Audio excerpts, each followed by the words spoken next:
කවදාවත් ඔයා මොඩල් කෙනෙක් වෙන්නේ නැහැ ෆොටෝ ෂූට් එකක් කරපු පරිදි. අනවශ්‍ය විදියට නිවාඩු ගන්න අවශ්‍ය ගෑනු ළමයා අනවශ්‍ය විදිය බොන්ඩ් එකක් තියාගන්න වෙන්න පුළුවන්. ඒ මද්දකින් ඒ ලෙවල් වලදී පොඩ්ඩක් ඉතින් උණ ගැහුවා දැන් හැමෝම ලව් කරනවා. ඔය නවතින කාලේ කියන බොරු ටික තමයි යා කියනවා. එයාට මොනවද කිව්වේ? ඒක පාටි කියනවා මට දැන් මේ හැමදේම එපා වෙලානේ මේ මහාන වෙන්නත් හිතෙනවා. ඒ මහාන වෙන කතාව මට ඇත්තටම කියලා දෙන්න. මිනිස්සු. මේ දැන් මහාන වෙලාද? දැන් මහාන වෙලා ඉන්නවා දැන්. අපේ රටේ මෙහෙම වුණාට ඉතින් අනිත් රටවල මෙහෙම නෑ. කැමති නම් කැමැත්ත අහන්න පුළුවන්. ඕකේ නම් ඕකේ නැත්තම් නෑ. දැන් ලංකාවේ කැමැත්ත අහලා කැමති නැත්තම් ඌව පොලිසිය යන මට්ටමටම වැඩේ වෙනවනේ. ඒ බූරුවා තෝ මට පාරකදිවත් හම්බෙන්න නං එපත් ඔගේ කන පැලෙන්න ගහනවා මම. තෝ මහා බඩචර සල්ලාල කුපාඩියෙක්. අනගී ඔයාට මොකද්ද මේ වෙලා තියෙන්නේ? ඔයා මට බැනලා ෆෝන් එක තිබ්බට පස්සේ මං කල්පනා කරා විතරයි මිනිස්සුන්ට තමයි තරහ යන්නේ මං එක හදා ගන්නවා කියලා. ඔයා දැන් ආයි මට කෝල් එක කරා මට බයිනවා. මේ අහපන් තෝ වගේ රැවටිලිකාර ප්‍රේමාන්තයෙක් මට එපායකෝ. මට නයෝමි අක්කා තෝ මැසේජ් කරපු සේරම මැසේජස් පෙන්නුවා. බූරුවා. පෙන්නුවද? දැන් එහෙනම් දැනගත්තනේ මං නයෝමි අක්කට කැමතියි. පුළුවන් නම් නයෝමි අක්ක මට සෙට් කරලා දීපන්. මං උඹට කැමති නෑ. උඹට මුංගල්. නයෝමි අක්ක හොඳයි. අනේ යකෝ තෝ වගේ ගල් මූසලෙක්ට නයෝමි අක්කා කැමති වෙයිද? එහෙම කැමතුනොත් තොටයි නයෝමි අක්කට දෙන්නටම පිහියෙන් අයිනව දැනගනි. කලාව කියලා ගත්තට පස්සේ කලාවේ තවත් එක කොටසක් අපිට හම්බ වෙනවා රංගන ශේත්‍රය. ඉතින් මේ රංගන ශේත්‍රය ඇතුලේ ඉන්න විවිධාකාර පුද්ගලයන් අපි අරගෙන එනවා මේ මැදිරියට. අද දවසේ අපිත් එක්ක එකතු වෙලා ඉන්න කෙනා මේ රංගන ශේත්‍රයට දැන් ඇවිල්ලා ඒක ඇතුලේ අහිංසක පෙම්වතා විදිහට පොඩි නමක් හදාගෙන ඉස්සරහට එන චරිතයක්. ඉතින් බොහොම ආදරෙන් පිළිගන්නවා සුරේෂ් පල්ලිය ගුරුද පල්ලියේ ගුරුද රයිට්. ඉතින් සුරේෂ් එක්ක තමයි අද දවසේ අපි කතා බහ මේ විදිහට ආරම්භ කරන්න ලෑස්ති වෙලා ඉන්නේ. ඉතින් සුරේෂ් අපි මේ කතා බහ පටන් ගන්න ඉස්සෙල්ලා මට නිකන් ඔයා පොඩ්ඩක් නිකන් කියන්න මේ ඇත්තටම දැන් ලොකු රංගන ශේත්‍රය කියලා ගත්තට පස්සේ බොහොම පුළුල් පරාසයක් තියෙනවානේ. බොහොම ලොකු මේ වපසරියක් තියෙනවා. ඉතින් මේක ඇතුලේ මේ පිනුම් ගහන්න බල්ටි ගහන්න මේක ඇතුළට එන්ට වෙන්න කොහොමද ඔයාගේ මොන වගේ ඒම් එකක්ද තිබුණේ? කොහොමද මේක ඇතුළට ආවේ? අපිට කියන්න නිකන් කොහොමද මේකට සෙට් උනේ කියන එක.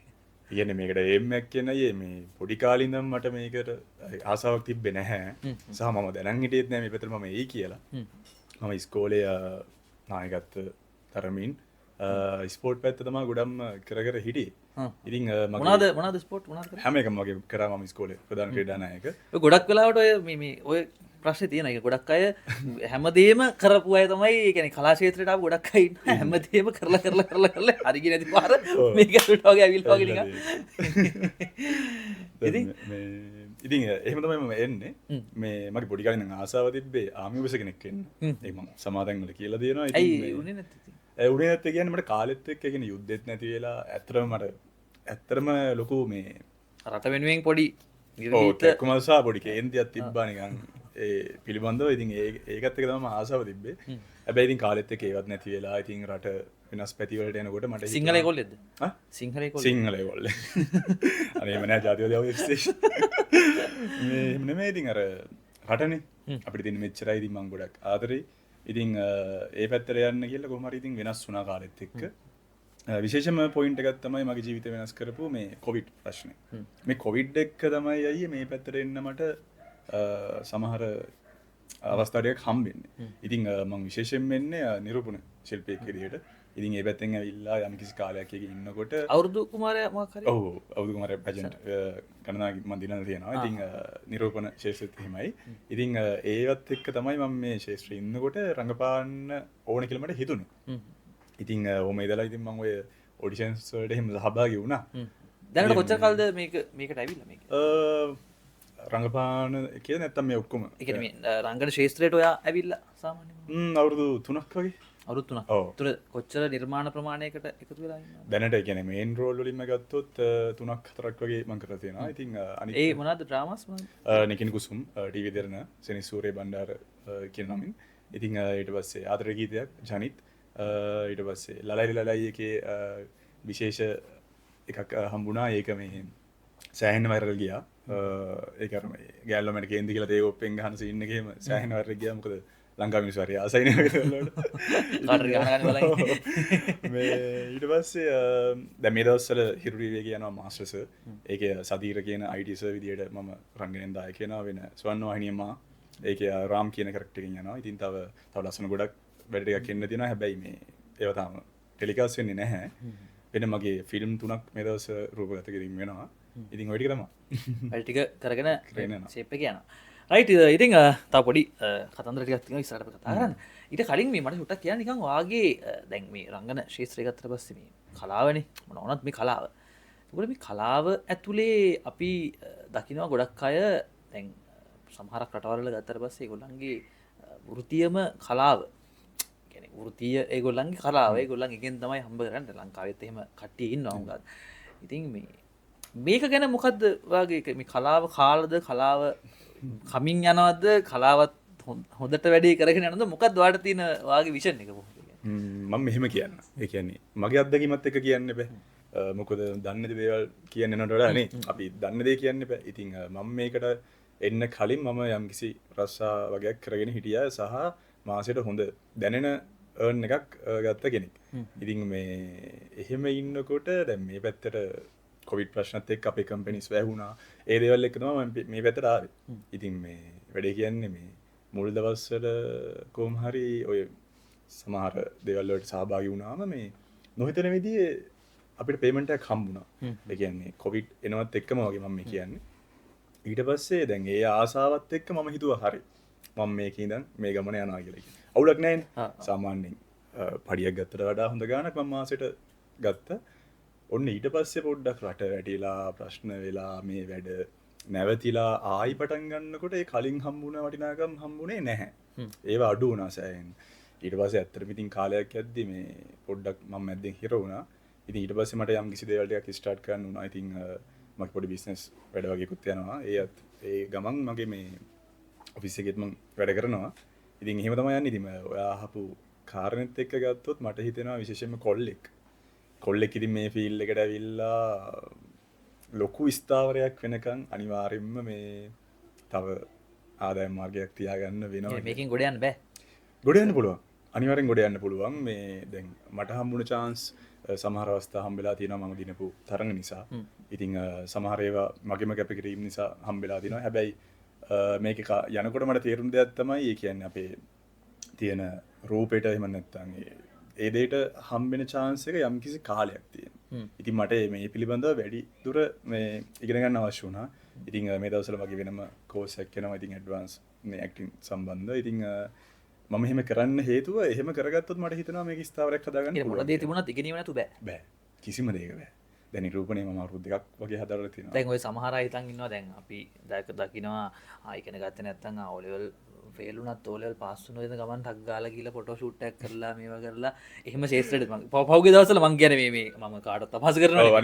පහුගිය දවස්වල පොඩි Facebook එකේ පාව පොඩි කතා බහක් ඇදුනා. එහෙම කරා නම් නංගි එන්න එහෙනම් අපි ෆොටෝ ෂූට් එකක් කරලා වැඩේ පටන් ගමු කියලා නිකන් අර ඒක මේ රංගන ශේෂ්ත්‍රය කියන එක නිකන් අර ඒ වගේ තැනකට වැටිච්ච අවස්ථාවන් අපි හරියට දැක්කා. ඔව් වෙන්න පුළුවන්. හැබැයි මම පෞද්ගලිකව දන්න විදිහට මේ දැනට වැඩ කරන් යන හැමෝම හොඳට ඉගෙන ගත්තා. දැන් මම වුණත් අපි ජොබ් පවා කරපු අයනේ. ඒ ඔක්කොම ක්වොලිෆිකේෂන් තියෙන අය. හැබැයි අයියෝ ඉගෙන වැඩේ තියෙනවා. හැබැයි ඒ නොදැනුවත්කම මම හිතන්නේ මොකද කවදාවත් ඔයා මොඩල් කෙනෙක් වෙන්නේ නැහැ ෆොටෝ ෂූට් එකක් කරපු පළියට. මොඩල් කෙනෙක් කියන්නේ ගොඩාක් ඇඩ්වාන්ස් දෙයක්. ඒක ඇවිල්ලා ඒ සමහර තැන් තියෙනවා. ඉතින් මොඩලින් උගන්වනවා කියලා වෙනම නෝමලි ආදායම මාර්ගෙන් විතරක් කරගෙන යනවා. ඉතින් දැන් වෙන දේවල් වෙන තැනුත් තියෙනවා. ඉතින් තියෙනවද? ඔව් එහෙම තියෙනවා. ඉතින් දවස් 8 මොඩල් කෙනෙක් කරන තැන් තියෙනවා. ඉතින් අයියා හිතන්නකෝ කියන්නේ දවස් 8න් අපිට මොඩල් කෙනෙක් නෙමෙයි. දැන් ඔයා කරන දේවල් කරන්න පුළුවන්ද? ඉගෙන ගන්න බෑ අපිට. නූඩ්ල්ස් එකත් හදාගන්න බෑ. මේ ඔය කියන විදියට ඉතින් වෙන්න බෑ. මම දන්න විදියට මේ ගොඩක් ඉගෙන ගන්න ඕන සහ මේ කිසිම දෙයක් එහෙම වැරද්දක් තියෙන දෙයක් නෙමෙයි. අපේ අනුව තමයි ඒක තීරණය වෙන්නේ දැන්. මොඩලින් ඇක්ටිං කිව්ව ගමන් ආයි ගමේ ගොඩේ ඉන්න ඉතින් හිතන්නේ ඒ අර මොකද ඒ අර සංස්කෘතිකව අපි හදාගෙන තියෙන පොඩි රාමුවක් තියෙන මොඩලින් කෙනෙක් කිව්වහම කෙල්ලෙක් මොඩල් කරනවා කිව්වහම වැඩක් නෑ. අරයි කෙනෙ හත්මුතු පරම්පරාය මුණම දැලිගාව කියලා අර්ථය දෙන්නේ ඇයි මේකට සහ මේ කියන් මේ අර තව ලොකෝටම කියන කතාවත්තම ගෑනුල මේගේ කසාදයන්න හරියන්න ඒකුළන්ගේ පවුල් ජීවිතයන්න හරියන්නෙම නෑ. ඉතින් මේ ඒවා ඉතින් අප මං හිතන්නේ ඒවා අපිට කඩන්න පුළුවන් දේවල් නෙමෙයි. ඒකේ මනුස්සය ගොළුවේ තියෙන දේ. ඔකට හොඳ උදාහරණයක් තියෙනවා මට මේ මම ඇත්ලටික් කරපු නිසා මට ජිම් යන්න ඕන වෙනවා අයියේ. මේ අවුරුදු 16 දී වගේ මේ ඕලෙල් කරන කාලේ වගේ. එතකොට මේ ජිම් එකට යද්දි දැන් අපේ අම්මලා ඕක තව හැන්ඩි කෙනෙක් එක්ක කියලා අපේ අම්මට හෙන්න ලොකු කතාවක් කියලා තිබ්බා අම්බෝ යවන්න එපා ළමයා උස යන්නේ නැහැ ඇඟ වැහිරෙනවා හෙන්න කතාඩියක් කියලා තිබ්බා. ඉතින් මේ ඊට පස්සේ කොහමද මාස දෙකක් තුනක් යනකම් මට අම්මත් එක්ක සෑහෙන ෆයිට් කරන්න වුණා මේ ජිම් එකට යන්න. ඉතින් අම්මත් මට ආදරේ හින්දා යවන්නේ නැත්තේ. අම්මා දන්නේ නැති දේනේ. ඉතින් අද වෙනකොට ඒ ඇන්ටිගේ ළමයින්ටත් වඩා මම උසයි. ඉතින් මේ බලන් ඉන්නවද දන්නේ නැහැ. බලන් ඉන්නද සමහර විට. ඉතින් මේ නෑ මම එහෙම කියන්නේ ලොකු මත මේවා. ඒ ගම්වල තියෙන සමහර මත තියෙනවා කඩන්න බෑ. ඒවා මෙහෙම නෙමෙයි කොහොම කරත්. ඉතින් අනුන්ගේ දේවල් කඩන්න යන්න අවශ්‍ය නැහැ. ඔයා ඔයාගේ ගමන යන්න කියලා තමයි මට කියන්න දෙන්නේ. වෙන මොකුත් නැහැ. වෙන මොකුත් නැහැ. ඉතින් තමන් ආස නම් තමන් කරන්න. ගෑනු ළමෙක් වුණත් ඉතින් දක්ෂතාවය හදා ගන්නවා නම් අනවශ්‍ය ප්‍රශ්න නැහැ. ඉතින් ඇත්තටම ෆීල්ඩ් එක තුල ප්‍රශ්න තියෙනවා. තියෙන ඇතියි ඒකනේ. දැන් හැමෝම කතා කරන්නේ මේ ෆීල්ඩ් එකනේ. දැන් මම ජොබ් එකක් කරනවානේ. දැන් මගේ ජොබ් එකක් කරනකොට නිවාඩුවක් ගන්න ඕනුනාම මැනේජර් කෙනෙක් ගාවට ගිහිල්ලා වුණත් යම්කිසි ඒ කියන්නේ බොන්ඩ් එකක් තියෙනවානේ. ඒකට ඒකත් අනවශ්‍ය විදියට නිවාඩු ගන්න අවශ්‍ය ගෑනු ළමයා අනවශ්‍ය විදිය බොන්ඩ් එකක් තියා ගන්න වෙන්න පුළුවන්. ඒ මද්දකින් තියෙනවද? මද්දකින් කියන එහෙම කියන්නේ මම මැනේජර් කෙනෙක්. ඒක අනිවාර්යෙන් අත්දැකීම තියෙනවා. ඒක නෙමෙයි කියන්නේ මගේ මේ යාළුවෙක් වෙච්ච දැන් මම මේ කිව්වේ යාළුවෙක් මට අත්දැකීම කිව්ව දෙයක්. ඉතින් මේ ඒක තමයි සාමාන්‍ය අපි එහෙමනේ කියන්නේ. අපේ අත්දැකීම අපි කියන්නේ අපේ යාළුවට වෙච්ච දෙයක් හින්දා මේ මම මේ කියවට මගේ යාළුවට. මේ ඇත්තම කතාව ඕක. හැබැයි හැමෝම ওই කුණු ටික ඒ කියන්නේ දාන්නේ මේ ෆීල්ඩ් එකට.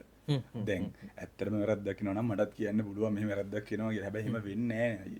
දැන් විශේෂයෙන්ම දැන් මමයි මොඩල් කෙනෙකුයි ෂූට් එකක් කරොත් අර කොල්ලෝ කියනවා වගේ ආවකට හරි වගේ සීන් යන්නේ කියන්නේ. එහෙම වෙන්නේ නැහැ. මේක සෙල්ලම් බඩු නෙමෙයිනේ.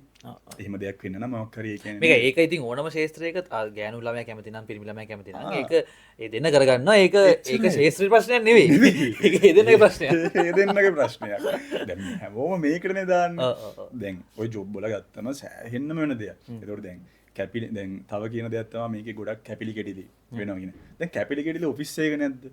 දැන් මම පෝස්ට් එකෙන් උඩ යද්දි මට ඒව ආවේ නැද්ද? අනිවාර්යෙන්ම එනවා. ඉතින් මේ හැමදේම සමාජ දින සාමාන්‍ය දේවල් මේ ෆීල්ඩ් එකේ විතරක් ඒක ලොකුවට කතා බහට ලක් වෙනවා.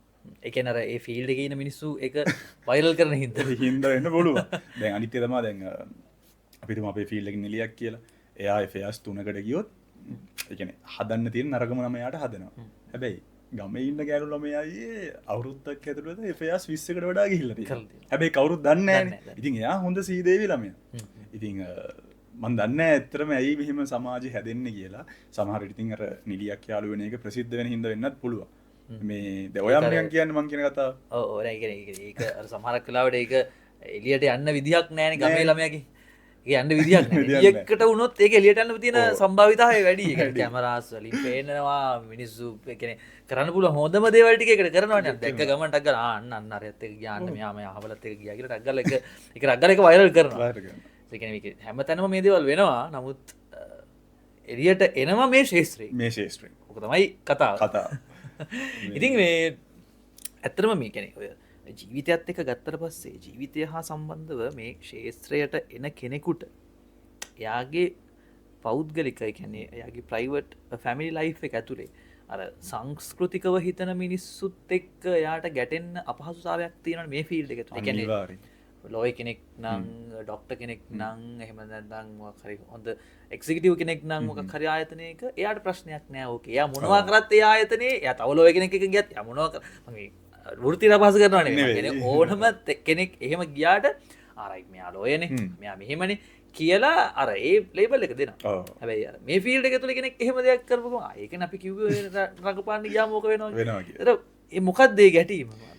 අර අපි කලින් කතා කරපු එකම තමයි මේ අර සමහර මත තියෙනවා ඒවා කඩන්න බෑ. දැන් අපි හිතමුකෝ කියන්නේ සමහර ගෑනු ළමයි ඉන්නවා මම අත්දැකීමෙන් දන්නවා ඒගොල්ලෝ සමහර අය කියන්නේ අවුදු කුමාරයට දානවා ආසෙ හින්දා එක්ක එයාගේ අම්මගේ ආසාවක් හින්දා මොකක් හරි.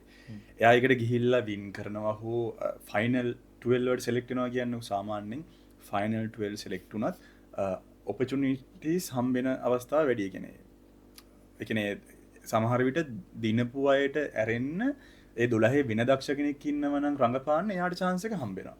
සාමාන්‍ය ඒකයි විදිය. ඒක සමහරු කියන්නේ වෙන මොකක් හරි හේතුවක් වෙන මොකක් හරි හේතුවකින් කියලා කියන්නේ. දිනපු කෙනාට chance එක හම්බුන්නේ නෑ. හරි අනිත් කෙනා එහෙම දැන් බලහන් එහෙම ය දිනපු කෙනාට chance එක හම්බෙන්න ඕනේ. හැබැයි එහාට නෙවෙයි chance එක හම්බුනේ අරයට හම්බුනේ. ඇයි එහෙම උනේ කියලා තියෙනවා. හැබැයි අර වැඩේ කියන්නේ ඒ මිනිස්සු දිනන්නේ දැන් එදා තිබ්බේ අවුරුදු කුමාරයා තරගයක්නේ. එතෙන්ට අවශ්‍ය මිනිස්සයව ඒ වෙලාවේ දිනනවා. සහ එදා දවසේ යාගේ වෙන්න පුළුවන්. ලක් එක මේ හැමදේම තියෙන්න ඕනේ ඉතින්. හැබැයි රංගපාන්න ගන්නකොට එතෙන්ට අවශ්‍ය මනුස්සයන් එන්න ඕන. දැන් අර මනුස්සයා රංගපාන දක්ෂ නැත්තම් මොනව කරන්නද? දැන් එයා දක්ෂ සමාන සින්දු කියන්න වෙන්න පුළුවන්. එයා ටැලන්ට් රවුන්ඩ් එකේදී සින්දුවක් කරා නම් එයා සිංගර් කෙනෙක්ගේ පැත්ත එයාට ඕකේ වෙන්න පුළුවන්. හැබැයි දැන් රංගපාන්න ගන්න මේක පුළුවන් කෙනානේ දැන්. ඒකට දැන් එහෙම ආවත් දැන් සමහර වෙලාවට ඒ ගෑනුලම එහෙම ඇවිල්ලා මාරම ඩීසන්ට් පිට වැඩ ටික කරගෙන යනවා. හැබැයි අර යාළුලා ඉන්න කොල්ලෙක් ඉන්නවා කියන්නකෝ. එයා එළියේ. එයාට ඉතින් ඕක තේරෙන්නේ නැහැ. දැන් එයා ඉතින් සංස්කෘතික පවුලක් එක්ක හැදුන මිනිස්සෙට ඒක තේරෙන්නේ නැහැ. හැමතිස්සෙම ඔළුව කනවා. ඉතින් එක්කෝ ඒ ළමයාගේ ජීවිතේ විනාශ කරනවා. නැත්තම් ඒ ලව් එක නවතින මට්ටමට වැඩ ටික කරගෙන යනවා. අන්තිමේදී කොල්ලා උනත් කියන්නේ මෙහෙමයි බං මාව එපා වුණා රඟපාන්න ගියාට පස්සේ එහෙම අර කිව්වා වගේ අත්‍යවශ්‍ය නිදහස් දෙන්නේ නැතුව ඒක හිර කරලා එතනින් එයා රමුතු මොකක් හරි එකක් එතනින් බලාපොරොත්තු වෙනවා. ඒක මන් දන්නේ නැහැ. ඉතින් ඇත්තටම ඇයි එහෙම හිතන්නේ කියලා සහ ඇඳුමක් දැන් සමහර විරුණා ඉන්නවා ඇඳුමක් පැළඳුමක් හරියට අඳින්න දෙන්නේ නැහැ. ඉතින් මේ හැම දෙයකටම බයයි. මම නම් කියන්නේ එච්චර බයයි නම් ඇත්තටම ලව් කරන්න එපා. ඒ කියන්නේ අපිට විශ්වාස නැති හින්දා අපි බය. දැන් ඇඳුමක් නම් පාරේ යද්දී එහෙම කොටට නම් යනවා නම් මේ Taman කැමති නැත්තම් දැන් ওই බොරු කතානේ කියන්නේ. මේ මම ආස නැහැ බබා ඔයාගේ ඇඟ වෙන කෙනෙක් දකින්නට. ඇඟ පෙන්නන්නේ නැහැ නේ. ඉතින් යම් කිසි ප්‍රමාණයක්නේ. දැන් ඉස්කෝලේ කාලේ වුණත් ගෑල්ලම එක්ක නින ගවුමක්නේ. ඉතින් සාමාන්‍ය දෙයක් ඒක. හැබැයි ඉතින් අර අනවශ්‍ය විදියට ඒක වෙන හේතුවක් මත ඒක යා පිට කරන්නේ يعني හිතේ තියෙන වෙන එකක් එළියට දෙන්නේ වෙන එකක්. අන්න ඒකයි. ඒක තමයි ඇත්තම කතාව. ඉතින් එච්චර අමාරු නම් මම නම් කියන්නේ ලව් කරන්න එපා. ඒක බොරු අපරාධයක් නේ. ඒ කියන්නේ වෙලාවත් අපරාධ. ඒ කොල්ලත් පව්. කොල්ලට තම කිසි ගමනක් යන්න පුළුවන් කෙනෙක් නේ. කොල්ලෝ කියන්නේ කෙල්ලත් බොරුවට හිර වෙනවා. සමහර ළමයි හිර ගාමින් ඉන්නවා. සමහර ළමයි එෆෑ එක නවත්තනවා. ඉතින් තව කෙනෙක්ට දුකක් තමයි ඉතින් වෙන්නේ. බොරු කියලා තියෙනවා. කවුද? ඔයා. අපෝ අනවශ්‍ය. ඕන තරම්. පොඩි කාලේ ඉඳන් කොච්චර කියලා යද්දා. එහම කී දිනක් විතර කියලාද? බොරුද? ඔව්. ඒ කියන්නේ මෙහෙමයි කියන්නේ. දැනුවත්ව මම මෙහෙමයි කියලා එහෙම කියලා නෑ. මම අර මේ ඔව් කියලා කිව්වේ. ඒ කියන්නේ පොඩි කාලේ අපි බොරු කියන්නේ නැතුව ඉන්නේ නෑ. ඔව්. නෑ මං අහන්නේ ලොකු වුණාට පස්සේ මං කියන්නේ එහෙම කාවත් රවට්ටලා තියෙනවද? නෑ ආදරේ නාමෙන් නම් එහෙම රවට්ටලා නැහැ. මේ මම රවට්ටලා තියෙනවා. ඔයාලට බොරු කියලා තියෙනවා. මට කියලා තියෙනවා. කී දෙනෙක් විතර එහෙම බොරු කියලා තියෙනවද? දැනට අයිය වඩ FSC ම ලොකුට තිබිලා නැහැ. අපි 3ක් කියලා හිතමුකෝ. ඒ තුනෙන් ෆස්ට් එක ගත්තොත් ඉතින් පොඩ ලොකු කාලයක් තිබ්බ එකක් ඉස්කෝලේ කාලේ. කොච්චර කාලෙද? 6 years වගේ තිබ්බ එකක්. කොහොම හරි මට O level ඉවර වෙනකම් මට කිසිම අවශ්‍යතාවයක් තිබ්බේ නැහැ. A level වලදී පොඩ්ඩක් ඉතින් උණ ගැහුවා. දැන් හැමෝම ලව් කරනවා. ඉතින් මටත් නිකන් හිතුණා. ඊට පස්සේ එහෙම පටන් ගත්තා. ඉතින් මේ ඔය නවතින කාලේ කියන බොරු ටික තමයි යාතල් ඉතින්. ඇත්තටම. මොනවද කියන්නේ නවතින කාලේ? කියනවා. එයාට මොනවද කිව්වේ? බලන් ඉන්නවද දන්නේ නැහැ. කියන්නේ අන්තිම කාලේ කියනවා දැන් මොකක් හරි ප්‍රශ්නයක් වුණාම මෙහෙමයි මේ ඉස්සර වගේ නෙමෙයි දැන් අපේ ගෙවල් වලින් ඔයාට වැඩි කැමති නැහැ. මේ ඇයි කියලා ඇහුවම දැන් මම අරක්කු සිගරට් බොන්නේ නැහැ. දැන් සාමාන්‍ය කොල්ලෙක්ට කැමති ලොකුම ප්‍රශ්නයක් නෝක අන්තිමේ දාලා යනුනාම ඕකම තමයි ගොඩක් ගෑල්ලමයි කියන්නේ. දැන් මම ඒක බොන්නෙත් නැහැ. ඊට පස්සේ කියනවා මේ අනේ මන්ද මට තේරෙන්නේ නැහැ මේ වැඩි ඉතින් මේ කැමැත්තක් පේන්නේ මට තේරෙන්නේ නැහැ ඉතින් මුල් කාලේ මොකද්ද මේ කියන්නේ කියලා අහන් ඉන්න. නැත්නම් එක පාට කියනවා මට දැන් මේ හැමදේම එපා වෙලානේ මේ මහාන වෙන්නත් හිතෙනවා. ඒ මහාන වෙන කතාව මට ඇත්තටම කියලා දෙනවා. මිනිස්සු මේ දැන් මහාන වෙලාද? දැන් මහාන වෙලා ඉන්නවා මම දැක්කා. මේ ඉතින් එහෙම කියනවා. ඉතින් ගොඩක් කතා කියනවා. මං අහන්නේ ඇයි නවත්තන්න ඕන නම් නවත්තන්න ඕන. කියන්නේ මට හිතෙනවා ඇත්තම කිව්වොත් පොඩි දුකක් එනවා. පොඩි දෙමේ ලොකු දුකක් එනවා. හැබැයි දුකක් ඇවිල්ලා එතනින් ඉවරයින් දැන් මහාන වෙනවා අරග මේක දැන් අපේ ගලුවෙන් කැමති නැහැ කිව්වම මම මෙහෙ ප්‍රෙෂර් වෙනවා මම කියන්නේ. ඒ කියන්නේ දෙයක් මිනිස්සෙකුට කෙලින් කියන එක හොඳයි. හොඳයි. බොරු කියලා ඒක වෙන දෙයකින් පිට කරනවට වැඩි. අනිවාර්යෙන්. හැබැයි ඒ කෙලින් කියන දේ චුට්ටක් දැනුවත් වෙන්න විශේෂයෙන්ම ගෑනු ළමෙක් හෝ පිටු ළමෙක් එයා ඉන්න සිටුේෂන් එකත් එක්ක එයා ගොඩක් ප්‍රශ්න අස්සේ ඉන්නකොට ඒක කියන්න යන්න එපා. චුට්ටක් රිලැක්ස් එකේ ඉන්නකොට දැන් නවත්තන්න ඕන නවත්තන්න කියලා කියන්න. මොකද වෙන හේතු කිව්වමයි අපි ප්‍රෙෂර් වෙලා අපි ඒවට උත්තර හොයනවනේ හැමතිස්සෙම. දැන් අපි හැමතිස්සම හිතන්නේ එයා එහෙම කියනවා නම් පවුනි අනේ මෙයා මට ලව් දැන් මෙයා මේ කියන්නේ අම්මලා අකමැති සීන් එක. ඒකට මම අම්මලා අකමැති වෙන්න හේතු හොයනවා. ඒගොල්ලන්ගේ හිත හදාගන්න බලනවා. ඉතින් ඊට වඩා මම හිතනවා ඉතින් කෙලින් කිව්වනම් ඉවරයි කියලා. ඒතකොට ඒක ප්‍රශ්නයක් නෑ. ඒතකොට ආයෙ හේතු හොයන්නෙත් නෑ. ආයෙ ඒක ගැන හිතන්නෙත් නෑ. ඒක ඉවරයි. ඉතින් බෑ. ඒක ඕකේ නෑ. නෑ. ඒක අපි හරිම අමාරුයි. මානසික වැටේ. හැබැයි ඉතින් ඒකනේ ඇත්ත. අපි ඇත්ත දන්නවා. ආදරේ නම් කෙලින් කියන්න. ඔව්. ආදරේ නම් කෙලින් කියන්න. කියලා කෙලින් කියන්න. ආදරේ නම් කෙලින් කියන්න කියලා කිව්වට මේ කෙලින් කියන්න ගියාම සමහර මිනිස්සු කුටි ගන්නවානේ. අපේ ෆීල්ඩ් වල ඕවා නෑ. මං කියන්නේ සාමාන්‍ය මිනිස්සු ගත්තම ඉතින් ඒ කියන්නේ ආදරේ නම් ආදරේ කියන එකත් කෙලින් කියන්න ඕනේ. ඔව්. ආදරේ නම් ආදරේ නෑ කියන එකත් කෙලින් කියන්න. කෙලින් කියන්න ඕන. ඕක තමයි සරල කතාව. ඇත්තම කතාව. මේ ඉතින් දැන් අපේ රටේ මෙහෙම වුණාට ඉතින් අනිත් රටවල වල මෙහෙම නෑ. කැමති නම් කැමැත්ත අහන්න පුළුවන්. ඕකේ නම් ඕකේ නැත්තම් නෑ. දැන් ලංකාවේ කැමැත්ත අහලා කැමති නැත්තම් ඌව පොලිසිය යන මට්ටමටම වැඩේ වෙනවනේ. මාර ප්‍රශ්නයක් ඉතින්. මේ ජීවිතේ වැඩිපුරම සතුටුුනේ මොන වගේ අවස්ථාවන්ද? සතුටු වුණේ. මම ගොඩක් අවස්ථාවල සතුටු වෙලා තියෙනවා. මං ගැන හිතලා මොකද මාව දන්න ගොඩක් අය ඉන්නවා මේ වැඩිපුර මේ අතින් පරතරටම ගිහිල්ලා උසටම ගිහිල්ලා සතුටු වෙච්ච අවස්ථාව. එච්චර මම හිතන්නේ මම තාම සතුටු වෙමින් පවතිනවා වගේ ඉන්න මට දැනෙන්නේ. ඒ දැනට වෙච්ච අවස්ථාවන් එහෙම නැද්ද මොකුත් එහෙම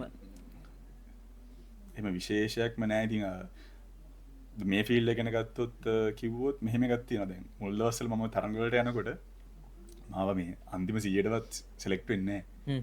මාව කැපෙනවා ඉතින්. ඒක තමයි ඇත්ත මේ. තරඟ කීයද ගිහලා තියෙනවද? තරඟද? මම ගිහිල්ලා තියෙනවා. ඒ කියන්නේ අවුරුද්දකට කොහොමත් ඉතින් අවස්ථා 3-4න්නේ හම්බෙන්නේ යම්කිසි තැන් වලට දාන්න. ඒ හැම එකම රිජෙක්ට් වෙලා එනවා. ඉතින් අවුරුදු 3 මම කොහොමද හරියටම කවුන්ට් එකක් නැද්ද? ඉතින් අවුරුදු 3 කී වතාවක් රිජෙක්ට් වෙලා තියෙනවද කියලා. තරඟ ජෝතිපාල ගත්තට පස්සේ අවයා කියන අවුරුදු මෙන්න මෙහෙම කටහඬ 40 පරීක්ෂණ 40 ගණනකින් යා ෆේල් වෙලා තමයි අවසානයේ එතනට ආවේ කියලා. වාගේ හිම රංගපාන පැත්තෙන් ගත්තොත් මම 88 වෙනි ඔඩිෂන් එකේ තමයි අයියා මට පිටිපස්සෙන් ඉන්න හම්බෙන්නේ. ඒකත් යම් කිසි රජ කතාවක රජතුමාගේ පිටිපස්සේ අර මේ ආයුධ තියාගෙන එහෙම මේ තරඟ වලින් ගත්තොත් මම 6-7කට වගේ ගිහිල්ලා ෆේල් වෙලා තියෙනවා අන්තිම 100ටවත් එන්නේ නැතුව. ඉතින් මේ මම මේ හැම එකෙම මාර එක්ස්පීරියන්ස් ගත්තා. මොකද මට කවුරුත් කියලා දෙන්න කෙනෙක් හිටියේ නැහැනේ. ඉතින් මේ ওই දේවල් එක්ක කොහොම හරි අන්තිමේදී මම තරඟ ජයග්‍රහණය කරා. ඊට පස්සේ රංගපාන පැත්තෙනුත් මේන් රෝල් කරන මට්ටමට මම ආවා. ඉතින් මට සතුටුයි සහ මේ ලස්සන කතාවක් තියෙනවා කියන්නේ මේ දැන් මුල් කාලේ ඔය කොවිඩ් එක්කනේ මම හැපි ගියේ. ඒ කාලේ උච්ච ඔඩිෂන් යන්න තුනේ මට සමහර විට ඒ වැඩ ගොඩක් ඒවා ෆේල් වුණා. ඒ කියන්නේ පටන් ගන්න විදියක් නැහැ රටේ තත්ත්වෙත් එක්ක. ඔය කාලේ අයියේ මේ ඔඩිෂන් ගිහිල්ලාම මේ දැන් මගේ දෙට්ටනේ ෂූටින් යනවා. ඉතින් අම්මලාට ඉතින් උනට වඩා තේරුම් ගන්න බෑ. ඒක ඉතින් අපරාධයක් වගේ ඒගොල්ලන් තේරෙන්නේ. මේ ඒ දවස්වල දැන් ඔය මේ ගිහිල්ලා අදන් සුරේෂ් කියන නම ප්‍රසිද්ධ වුණේ අර ඔඩිෂන් එන ළමයි ළඟමයි. ඒ කියන්නේ දැන් ඔඩිෂන් යන සුරේෂ්. ඔව් ඒ කියන්නේ ඔඩිෂන් සුරේෂ් කියන්නේ දැන් ඔඩිෂන් එකට මම දැන් ඔය 20න් පස්සේ වගේ 20 වෙනි ඔඩිෂන් එකකින් පස්සේ වගේ යනකොට මම ඈත තියා යනකොට අම්මට සුරේෂයා ගාලා මේ කට්ටිය කතා කරනවා. ඒ කියන්නේ මම මගේ ෆෑන් බේස් එක තුනේ එතනමයි. ඒ කියන්නේ සහ මේ සතුටු වෙන්න තියෙන කාරණයක් තියෙනවා මට ගොඩාක් සතුටු වෙන්න තියෙන එකක්. මම මේ මේන් රෝල් එක මගේ පළවෙනි එක පටන් ගන්නකොට මේ YouTube එකේ ලස්සන කමෙන්ට් එකක් හිටලා තිබ්බා මේ මචං මම අදටත් ඔඩිෂන් යනවා. ඔබ මාව වැඩි මතක නැතුව ඇති. මේ අදටත් මම ඔඩිෂන් යනවා. උඹ අද මේන් රෝල් එක කරනවා. මම පෞද්ගලික ඒ කියන්නේ පර්සනලි දන්නවා උඹ කොච්චර කට්ටක් කෑවද කියලා ওই තැනට එන්න. සමහර අය උඩින් පහත් වෙනවා. හැබැයි මට මචං ඇත්තටම සතුටුයි උඹ අද ඉන්න තැන ගැන කියලා එහෙම දාලා තිබ්බා. ඉතින් මට එතකොට මතක් වුණා සිරාවට මම කොච්චර කට්ටක් කෑවද කියලා. දැන් අද මේ කොච්චර හිටියත් මේ මන්නම් වැඩි ආස නැහැ පිටිපස්සේ ඇතුලේ බලන්න කාපු කඩුත් එක්ක. සමහර අය කියනවානේ ඉස්සරහට ගිහලා බලන්න කියලා. මන්නම් පොඩ්ඩක් බයයි බලන්න මේ හිත පොඩ්ඩක් අප්සෙට් වෙනවා. අමාරුයි. එච්චරට අමාරුයි ඒකට. එච්චරට අමාරුයි. ඉතින් ඇත්තටම අමාරුයි. ඒ අම්මා ගැන ගොඩක් දේවල් අම්මා කියලා කිව්වා අම්මට ආදරේ. ඔව් ගොඩක්. අම්මට තාත්තට මගේ නංගිලා දෙන්නට ඔක්කොම ආදරේ. ඉතින් පවුලේ කවුද ඉන්නේ? මයි අම්මයි තාත්තයි නංගිලා දෙන්නයි. එයාලා පොඩි කාලේ තමත් එක්ක ක්ලෝස්ද එහෙම ඒ කියන්නේ ළඟම හිටපු දෙන්න ඔව් අපි හරිම මේ අපේ ෆැමිලි එක ඇවිල්ලා ඒ කියන්නේ ගොඩාක් එන්ජොයි එකේ ඉන්න ෆැමිලි එකක්. ඉතින් මේ පුළුවන් තරම් ඒ කියන්නේ සතුටින් ඉන්නේ. නංගිලා දැන් ආඩම්බරෙන් දින්නේ. එහෙම ගත්තොත් දැන් පොඩි නංගි තාම චූටිනේ. එතකොට එයාට පොඩ්ඩක් දැන් වදයක් කියලා තියෙනවා අයියා නේද අයියා නේද අයියා නේද කියලා අහන එක. එයාට පොඩ්ඩක් වදයක් කියලා තියෙනවා. ලොකු නංගිට ෂේප් මේ ඒ කියන්නේ මම ඒකෙන් අදහස් කරන්නේ වැරදි දෙයක් නෙමෙයි. ඒ කියන්නේ චූටි නංගිට ඉස්කෝලේ යන කාලේ ඉඳන්ම මේ අහන්න හම්බුනේ අයියා නළුවෙක් නේද කියන එකනේ. එතකොට ඒක යාට නිකන් අර ඔළුවට වැටලා වැඩි එක වුණා. මේ ලොකු නංගිලට ඉතින් සතුටු වෙයි. හැබැයි ඉතින් අපේ පවුලේ තියෙන විශේෂත්වයක් තමයි අපි කොච්චර තැනක හිටියත් අපේ පවුලේ කිසිම කෙනෙක් ලොකුකමක ඉන්නේ නැහැ. දැන් සමහර ෆැමිලිස් තියෙනවානේ ළමයා ලොකු තැනකට ගියොත් අර එහා ගෙදර ඉන්න ළමයාවත් මානසික වට්ටන්නේ දැන්. ඇත්තටම දැන් ඔයාගේ අම්මයි තාත්තයි ඔයාව බලා ගන්නවා නම් අදටත් ඔයාට ජොබ් එකකට යන්න කියන්නේ නැත්තම් මොකක් හරි ඔයාට ඇතිනේ ජීවත් වෙන්න ක්‍රමයක්. එතකොට අපේ අම්මා ඇවිල්ලා කියන්න ඕනේ නැහැ පුතා තාම වැඩ කරන්නේ නැහැ නේද ඔයාලගේ. අපි පුතා නම් මාසෙට මෙච්ච එහෙම කියන්න අවශ්‍ය නැහැ. ඉතින් ඒ ක්වොලිටි අපේ ෆැමිලි එකේ අයගේ තියෙනවා. මං හරි ආසයි ඒකට මේ වාගෙන් කවුරුහරි ඇවිල්ලා ඇහුවොත් මේ පුතා තාම රස්සාව වෙන්නේ නැද්ද? අම්මා ඉතින් ඔව් කොච්චර දන්නවද? අපේ අම්මලා පවුලෙන් එතකොට ඔයාලට දීපු සපෝට් එක කොහොමද ඒ වගේ? පවුලෙන් සපෝට් එක කියන්නේ මේ මොල් ටිකේ නම් අම්මා තාත්තා කොහොමද ඔයාට ඒක? ඔව් මේ මගේ පොඩි එක chance එකක් තියෙනවා මම අර කිසිම දෙයක් යූස් කරන්නේ නැති කෙනෙක් හින්දා මේ අර ඒගොල්ලෝ දන්නවා මම කීය ඉල්ලන් ගියත් මොන වගේ විදියට මොන තැනකට ගිහිල්ලාවත් අර මෙයාකා මේ යන්නේ අනවශ්‍ය දෙයකට නෙමෙයි කියන විශ්වාසය තියෙනවා. මම ඒකෙන් අදහස් කරන්නේ ඩ්‍රින්ක් එකක් ගන්නයි වැරදි කියලා මම මේ ඒකෙන් වෙන දෙයක් අදහස් කරන්නේ කියන්නේ දෙමාපියෝ හිතන දේවල් තියෙනවානේ. එහෙනම් මම රුපියල් 1000ක් ඉල්ලන් ගියත් කවදාවත් ඒගොල්ලෝ අනවශ්‍ය දෙයක් හිතන්නේ නැහැ. අර එහෙම chance එකක් ඉතින් තිබ්බා. මේ හැබැයි ඉතින් සෑහෙන්න මගෙන් අහලා තියෙනවා මේ කෝ දැන් ෂූටින් ගිහ යනවා කෝ වැඩ කියලා. අයිය දැන් සමහර වැඩ තියෙනවා කරාට ඒවා ටෙලිකාස්ට් වෙන්නේ නැහැ. සමහර ඒවා වලට ඔඩිෂන් විතරයිනේ ගිහිල්ලා තියෙන්නේ වැඩේ සෙලෙක්ට් වෙලා නැහැ. ඉතින් සෑහෙන්න කාලයක් ගියා ඉතින් කොහොම හරි ගේමක්. ආදර කතා තුනද තියෙන්නේ? ඔව් ඒ වගේ තමයි. තුනට වැඩිය නෑ එකක්වත්. තුනට වැඩිය නෑ. තුනක් වගේ තමයි තියෙන්නේ. එතකොට දැන් ජීවිතය සහ ආදරය ගැන ගත්තට පස්සේ මොන වගේ අදහසක්ද තියෙන්නේ? ආදරණීය චරිත රංගපාන අහිංසක ආදරවන්තයා කියන කෑල්ල අපි ගත්තට පස්සේ එයාගේ ඒ අහිංසකයාමද සැබෑ ජීවිතෙත් ඉන්නේ නැත්තම් වෙනස් තාක්ෂයෙක්ද? මෙහෙම සීන් නැත්තේ. ඇත්තම කතාව දැන් කියන්නේ. කී දෙනෙක් මට වඩා ඒ කියන්නේ මට විරුද්ධ වුණත් මට ඒගොල්ලන්ව ගාණක් නැතුව මගේ ටාගට් වලට යන්න පුළුවන් හැකියාවක් තියෙනවා. හැබැයි දැන් ඔය ආදරේ තියෙන්නේ. මම ආදරයක පැටලුනොත් අනිවාර්යෙන්ම මේ මනුස්සයට පුළුවන් මාව බින්දුවට මට්ටන්න. මගේ පොඩි එහෙම වීක් පොයින්ට් එකක් තියෙනවා. මේ මම සෑහෙන්න විශ්වාස කරනවා ආදරේදී තෝරගන්න කෙනා කියන්නේ මාත් එක්ක හැමදාටම ඉඳී වගේ සීන් එක. ඉතින් මේ එතෙන්දි මම සෑහෙන්න වැටෙනවා ඇත්තටම. ඒක හැමෝටම වෙන එකක් නේද? හැමෝටම කිව්වට ගොඩක් අය ඒ කියන්නේ අර ගොඩක් අයගේ තියෙන්නේ අර මේ ඒ දේ නැති වුණාට පස්සේ පොඩි මේ දුකක්නේ.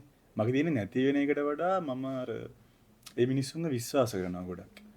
සහ ඒ කාල සීමාව ගැන හිතනවා. ඉතින් එහෙම පොඩි විශ්වාස කරන එක වැරදිද ආදරේදී? ගොඩක් අය ඔය කොච්චර කිව්වත් ලොකුවට අනිත් කෙනා විශ්වාස කරන්නේ නෙමෙයි යන්නේ. ඒගොල්ලන්ට ලොකු දුකකට එන්නේ අර හැමෝම දන්න එකයි ඒ කාල සීමාවේ වෙච්ච කැපකිරීම ටිකයි. මට වෙලා ඒ කියන්නේ ඒගොල්ලන්ට තියෙන ප්‍රශ්නේ දාලා යන එක නෙවෙයි අර දාලා ගියාම ඇති වෙන අර පසුබිම් සහ මතකයන් ඔය වගේ විකාර ටිකක් තමයි තියෙන්නේ. මගේ තියෙන්නේ මම ඒ කියන්නේ මම විතර නෙමෙයි මම වගේ තව ගොඩක් අය ඉන්නවා. මේ ගොඩක් අය මේක යම්කිසි පිරිසකේ තියෙන්නේ මේ අර විශ්වාස කරපු මිනිස්සයා මෙහෙම කරාම ඒක දරා ගන්න බෑ. ඒක ලොකු අවුලක්. මේ දැන් මම වුණත් එකපාරට මගේ ඇතුළට එන්න දෙන්නේ නැහැ කාටවත්. මේ එහෙන අම්මෝ ඒ කියන්නේ දොර ඇරලා තියෙනකොට දොර ඇරලා නැහැ. වාගේ අඩවල් කරලා තියෙන්නේ. ඒක ලොකු දෙයකින් තමයි ඒක එන්නේ. හැබැයි ආපු මිනිස්සයාගේ අතින් එහෙම ප්‍රශ්නයක් වුණාම ඉතින් ගොඩක් දුක හිතෙනවා. ඒක තමයි ඇත්ත. ඉතින් දුකක් දෙන්න එපා ආදරේ. ඔව්. දෙන්න එපා. අනික ඔය ඇහුවනේ දැන් මේ ආදරේ මොන වගේ දෙයක්ද කියලා. ඇත්තටම මට මේ කාල සීමාවත් එක්ක හිතෙනවා රටේ ප්‍රශ්නින්ද දන්නෙත් නැහැ. නිකන් ඒක නිකන් ගනුදෙනුවක් වගේ නේද? ඔයාට ආදරේ අවශ්‍ය නම් ඔයාගේ පැත්තෙන් හැම පැත්තම සක්සස් කරගන්න. ඔයාට අවශ්‍ය කෙනාව හම්බෙයි. දාලා යන්න හේතු නැති වෙයි. හැමදේම හදාගන්න. මම කොල්ලෙක්ට කියන්නේ මේ මොකද නැත්තම් මොකක් හරි අඩුපාඩුවක් තියෙනවා නම් ඒ අඩුපාඩුව නිසා අනිවාර්යෙන් ඔයාට දවසක ඒ ආදරේ නැති වෙනවා. විශේෂයෙන්ම ඔයාගේ ආර්ථික පැත්ත. ඒ වුණාට සල්ලිම නෙමෙයි ආදරය කියලා. ඔව් ඒ මම දකිනවා Facebook එකේ තුම පෝස්ට් කරනවා. හැබැයි මේ සල්ලිම නෙමෙයි. හැබැයි හැමදේම තියෙන්න ඕන. තේරුණා? සල්ලිම නෙමෙයි හැමදේම තියෙන්න ඕන. දෙවාට වාහනයක් තියෙනවා නම් වාහනේ ගන්න සල්ලි ඕනනේ. හැබැයි සල්ලි මොන කියලා කියන්නේ නැහැ කොතනකවත්. ඒ හැමදේම තියෙන්න ඕන. එච්චරයි. එතකොට තමයි ආදරේ වුණත් ළඟට ආදරේ වුණත් තියෙන නිසා මේ දාලා යන්න හේතු නැති වෙයි. ඒක තමයි. ලුණුයි බතුයි කාලේ ඉන්න බැරිද? ලුණුයි බතුයි නම් ඉතින් කාබෝයි මම ඇත්තටම අහලා නැහැ. එහෙම ආපු හැමෝම අද වෙද්දී ලව් එකක් ඇත්තෙත් නැහැ. මේ අපි අතීතයේ රජ කතා අහලා තියෙනවනේ උනාට මේ රජකම අතෑරලා ආව රජ කෙනෙක් වුණත් ඒක ආදරේ වැඩක් වුන්නේ නැහැ. කඩුව අරගෙන වැද්දට දුන්නා වගේ කතා ලොකු කතා අපි අහලා තියෙනවා. ලොකු කතා අහලා තියෙනවා. එක්කෝ ඉතින් ඒ කාලෙත් එක්ක තිබ්බ විශ්වාසයක් සහ ක්වොලිටියක් වෙන්න පුළුවන්. හැබැයි නැත්තම් අතිශයෝක්තියද? අනේ මන්ද මොනවා වුණත් ඒක ලියලාපු කතාවක්නේ. මම වැඩි කියන්න යන්නේ නැහැ ওই සම්බන්ධව. මේ අපි ඇත්තම කියන්නේ අපි දැන් මේ ජීවත් වෙන දේ ගත්තොත් අනේ ඉතින් ඇත්තටම වාගේ හැමදේම හදාගන්න කියලා තමයි මට කොල්ලන්ට කියන්න තියෙන්නේ. මේ ඇත්තටම මේ කෑල්ලමයි වැරදි කියනවා නෙමෙයි. හැබැයි කොල්ලෝ ගාව හැමදේම තියෙනවා. ආදරේ කරන නම් හැමදේම තියෙන්න ඕනේ. හැමදේම තියෙනවා. එහෙම නැත්තම් ආදරේ කරන්න බෑ. නැත්තම් ආදරේ නොකර ඒ වැඩේ කරා. දැන් මටත් ඔය ගොඩක් දුක හිතෙන එකක් තමයි මේ මගෙත් මමත් මවාගෙන ඉන්න මගේ ටාගට්ස් තියෙනවානේ. ඒතර ඔය ආදරේදී මම ළඟට ගන්න කෙනාගේ මම බලාපොරොත්තු වෙන්නේ හැමතිස්සෙම ඒවට මාර හයියක්. මම සෑහෙන්න ඒක මේ හිතනවා ලොකු හයියක් වෙයි කියලා. ඉතින් හැබැයි ඇත්තටම එහෙම දෙයක් නෙමෙයි ඉතින් වෙන්නේ. ඒක සාමාන්‍ය සමාජ විදිය අපි තේරුම් ගන්න ඕන. මේ අපිම තමයි ඉතින් මේ ටාගට් වලට යන්න ඕනේ. මේ පැත්තෙනුත් හයියක් දෙන්න ඕනේ නැද්ද යාට? මේ පැත්තෙනුත් වාගේ පැත්තෙනුත් හයියක් දෙන්න ඕනේ යාට. ඉතින් ගෑල්ලෝ මෙයා ටාගට් එකට යනවා නම් අනිවාර්යෙන් අපි හයියක් වෙන්න ඕන. දැන් ගොඩක් ගෑල්ලමයි ඉතින් එහෙම ජොබ් කරන අය නෙමෙයි ඉන්නේ. නෝමලි ඉතින් ගෑල් වලට වෙලා ඉන්න අයනේ. ගෑල්ලම ඔය ලේබල් එක අපිට ගලවන්න බැරිද? ඒ කියන්නේ අපි ඔය දැන් අපි හිතනවානේ ගෑල්ලමෙක් වුණාම ගෙදරට වෙලා ඉන්න ඕනේ. ගෑල්ලමෙක් වුණාම ගෙදර වැඩ ටික බලාගෙන ඉන්න ඕනේ. යා ජොබ් එකක් කරන්න ඕනේ නැහැ. යාගේ ටාගට් වලට යන්න ඕනේ නැහැ වගේ අදහසක් අපේ මම කියන්නේ දැන් ගොඩක් වෙලාවට ඒක දැන් අඩුයි. නමුත් කාලයක් ඒක තිබුණා. ඒ කියන්නේ ජොබ් එකක් කරනවා නම් ආවෝ ජොබ් එකක් කරනවා එහෙනම් අපේ ගෙදරින් දෙන්නේ නැහැ වගේ තැනකටත් මිනිස්සු එන යුගයක් තිබුණා. මම කියන්නේ ඒ කාලේ සහ ඒ මිනිස්සුන්ගේ සංස්කෘතික ප්‍රශ්න, ඒ පැතිවල ප්‍රශ්න, සමහර ගෙවල් වල ප්‍රශ්න තාත්තලා එහෙම හිතාගෙන හිටියා මෙහෙමයි මගේ දුව දෙන්නේ මෙන්න මේ වගේ කෙනෙකුට. මගේ පුතා බඳිනවා නම් මෙන්න මේ වගේ කෙනෙක් බඳින්න ඕනේ වගේ තැනක හිටියා. කැම්පස් ගියොත් අපි දෙන්නේ නැහැ. මම කැම්පස් වලට අපහාස යන්නේ නැහැ. නමුත් එහෙම හිතපු මිනිස්සු කොට්ටාසයක් හිටියා. ඒතොර ඒ අයිතිය දැන් බොහෝ දුරට ගෑනු ළමයින්ට ලැබිලා තියෙනවා. හැබැයි මට නිකන් ඔයා හිතන විදිහට ඒක ගලව ගන්න අපිට මොනවද කියන්නේ අපි විවෘතව හිතන්න ඕනද කියලා මට ඒ ගැළපීම තේරෙන්නේ නැහැ. මට හිතන විදිහට මේ මම නම් ඇත්තටම කැමතියි මේ ගෑනු ළමෙක් විදිහට තනියම හම්බ ගන්න මේ ඉගෙන ගන්නවා නම්. ඒක ජොබ්ම වෙන්න ඕනෙත් නැහැ. එයා බිස්නස් එකක් වුණත් ඕකේ. දැන් ගෑනු ළමයින්ට ඇත්තටම ගන්න බිස්නස් ගොඩක් තියෙනවානේ. දේවා හිතනවා දැන් මගේ ක්ලෝතින් බ්‍රෑන්ඩ් එකක් එනවා ලීගෝ කියලා. ඉතින් ඒක මාකට් කරන්න හරි අමාරුයි. කොල්ලෙක් සාමාන්‍යයෙන් ඇඳුමක් ගන්නකොට සෑහෙන හිතනවා කොච්චර කිව්වත්. මේ හැබැයි ගෑනු ළමෙක් ක්ලෝතින් බ්‍රෑන්ඩ් එකක් පටන් ගත්තොත් වටේ ඉන්න යාළුවෝ ටික පවා ඒක ගන්නවා. අර හිතන්නේ නැති එක විතරයි ප්‍රශ්නෙකට තියෙන්නේ. ඉතින් මේ දැන් ගොඩාක් කොල්ලෝ මම දැකලා තියෙනවා කෙල්ලට ජොබ් එකකටවත් යන්න දෙන්නේ නැහැ. මේ හිර කරගෙන තියාගන්නවා. එතන තියෙන්නේ ඇත්තටම සැකේනේ. අද මේ කොල්ලගේ තියෙන්නේ මේ අනේ බබා ඔයා මහන්සි වෙන්න එපා. මම ඔයාලට හම්බ කරගෙනත් දෙන්නම්. ඔයා මොකටද මහන්සි වෙන්නේ මං ඉන්නවනේ ඔයාලට. එහෙම එකක් නැහැ.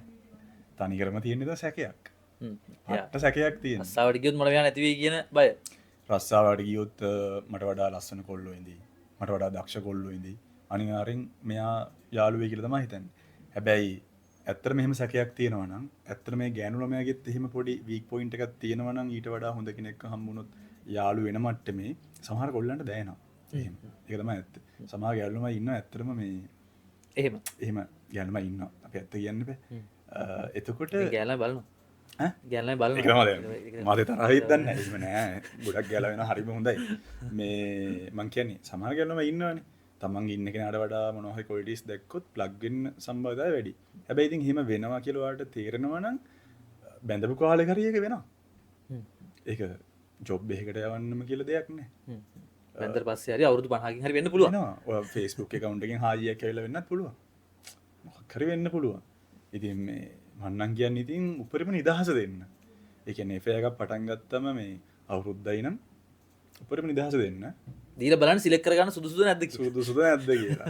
ඒ ඉන්නවා නම් අනිවාර්යෙන් ඉදී. නැත්තම් හරි අමාරු ඒක. මේ මම නම් කියන්නේ ඉන්න කෙනා ඉන්නවා. ඔය ආදරය කරන කාලේ නිදහස් දෙනවා කියන එක මේ ලේසි පහසු දෙයක්වත් නෙමෙයි. කියන ආදරය කරන කෙනෙක්ට නිදහස් දීලා වෙන කෙනෙක් ළඟට යනවා බලන් ඉන්න එක හරි අමාරුයි. අමාරුයි. ඒ කියන්නේ දැන් එහෙම ගියොත් හදිස්සියවත් ඒක යා බලන් ඉන්න ඉවස ගන්න බෑ. ඇත්තටම ලංකාවේ මිනිස්සුන්ට තියෙන ස්ට්‍රෙස් එකත් එක්ක ඒක ඉවස ගන්න හරි අමාරුයි. ඒගොල්ලන්ට ඒක ඉවසන්න බෑ. ඒක එක්ක ලංකාවේ තියෙනවා පොඩි ගැටලුවක්. මෙයා මගේම වෙන්න ඕනේ.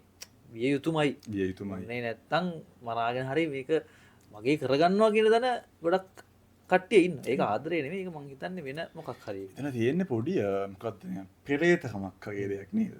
මේ අනික මට මතකයි අපි ඉස්කෝලේ කාලේ හිටිය ගර්ල් කෙනෙක් හරිම ලස්සනයි. මේ එයා හැම කොල්ලත් එක්කම මේ ගොඩක් බොන්ඩ් එකක් තියන් ඉන්න කෙනෙක් කිසිම අනවශ්‍ය දෙයක් නැහැ මාරම හොඳයි. එයාගෙත් ඔය මගේ වගේ A-level කාලේදී එයා මේ F එකක් පටන් ගත්තා. විශ්වාස කරන්න යාළුවෙක් එක්ක ෆොටෝ එකක් ගහන්න බැරි මට්ටමට ඒ ළමයාව හැදුවා. ඒ කියන්නේ සෑහෙන්න ෆ්‍රේම් කරා. ඉතින් ඇත්තටම අර කලින් නිදහසේ හිටපු ළමයා අපි දන්නවනේ. ඉතින් අපිටම දුකයි ඒ ළමයාට වෙච්ච දේ ගැන.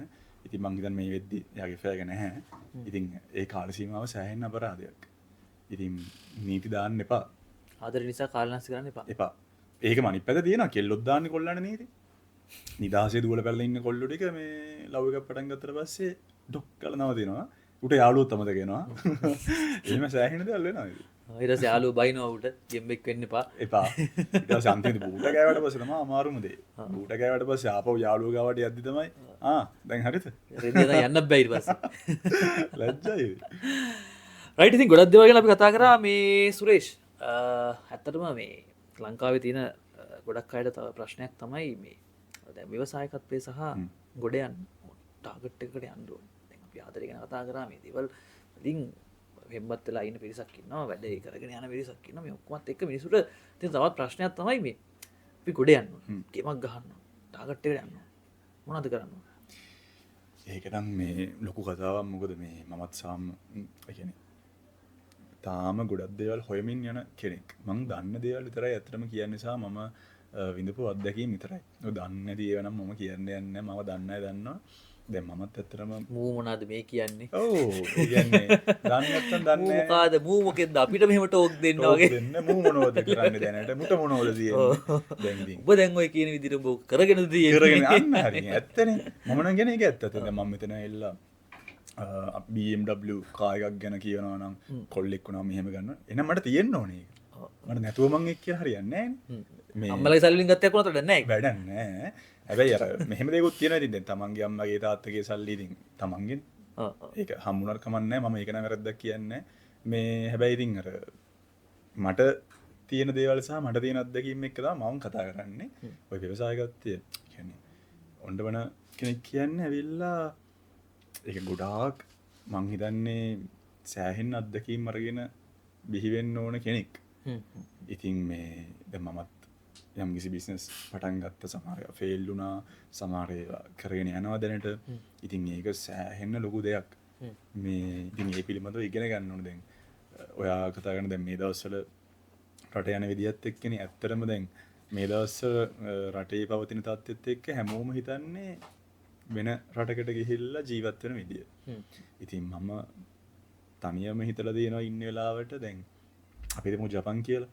මම දන්නේ මගේ යාළුවෝ සෑහෙන ප්‍රමාණයක් ගිහි ගියා. ලක්ෂ 40ක් වගේ කිට්ටු වෙන්න ගාණක් වුණ ජපන් යන්නේ. ඉතින් ඇත්තටම ලක්ෂ 40ක් තිබ්බොත් මුකුත් කරගන්න බෑද මේ? ලංකාවේ ගේමක් ගන්න පුළුවන්. මම නිකන් අහන්නේ. ඒ කියන්නේ ජපන් ගියාට පස්සේ එක මාසෙට හම්බෙන පඩියෙත් එක්ක බැලුවොත් අවුරුද්දක් වැඩ කරොත් ඒ 45 යාට හොයන්න පුළුවන් ඇති. ඒ යාට හැමදේම හරියට හම්බුනොත්නේ. යන කී දෙනෙක්ගෙන්ද මේ හරියට ස්ථාවරයක් වෙන්නේ? කී දෙනෙක් අනිත් පැත්තට එනවද? මිනිස්සු ලක්ෂ 40ක් නැතුව ඉන්න බිස්නස් එකක් පටන් ගන්න. අනික ලක්ෂ 40ක් අවශ්‍යත් නැහැ. අපි සාමාන්‍ය විදිහට හිතමුකෝ මොකක් හරි සිල්ලර බඩු කඩයක් දාලා දීලා එතෙන්ට අපි ගෝලයක් හරි නැත්නම් අපිම කරන් ගියා කියලා ලක්ෂ 20ක් ගියා කියමුකෝ සාමාන්‍ය විදිහට. ඉතින් ඒකෙන් හරි රෝලක් ගහන් ඉන්න පුළුවන් ඉන්නවනම් අර ලොකු දේවල් වෙනුවෙන් යනවනම් මම කියන්නේ හැමදේම හදාගෙන යන්න ඕන. රට යන එක මම වැරදි කියනව නෙමෙයි. ඒක නැත්නම් අනවශ්‍ය දෙයක් මිනිසුන් ගලුවට ඒ කියන්නේ මම කියන්නේ යනවනම් මෙහෙ ඉඳන් හැමදේම මෙහෙ හදාගෙන යන්න ඕන. දැන් මගේ තව යාළුවෙක් හිටියා ඔසී ගියා. එයාගේ අයියා එහෙ ඉන්නවා. ඉතින් හැමදේම මේ එයා ස්ථාවර කරගෙන ඉන්න. අවුලක් නැහැ නේ. ගිය ගමන් ජොබ හම්බ වෙනවා. සල්ලි ටික හම්බ වෙනවා. ඕකේ. දැන් සමහර අය යනවා.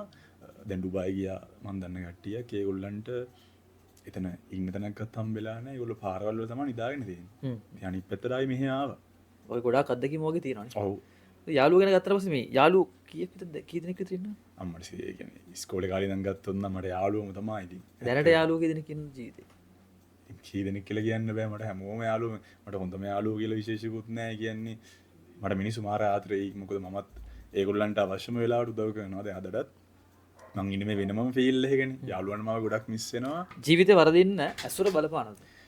ඔව් ඒක ඇත්තක් තියෙනවා හැබැයි එතන තව දෙයක් තමයි Taman දැනගන්න ඕන Tamanගේ වටේ පොඩි සර්කල් එකක් තියාගන්න මේ අවශ්‍ය දේ ගන්නයි අනවශ්‍ය දේ ගන්න නැතුව ඉන්න.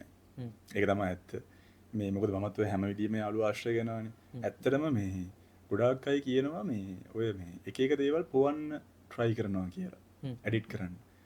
දැන් මට තියෙන ප්‍රශ්නේ තමයි දැන් අපේ උන් මොකක් හරි බෝතලයක් ගත්ත කියන්නකෝ. දැන් ඒක උන් ගන්නේ සල්ලි දාලා එන ගේමක් ගහලානේ.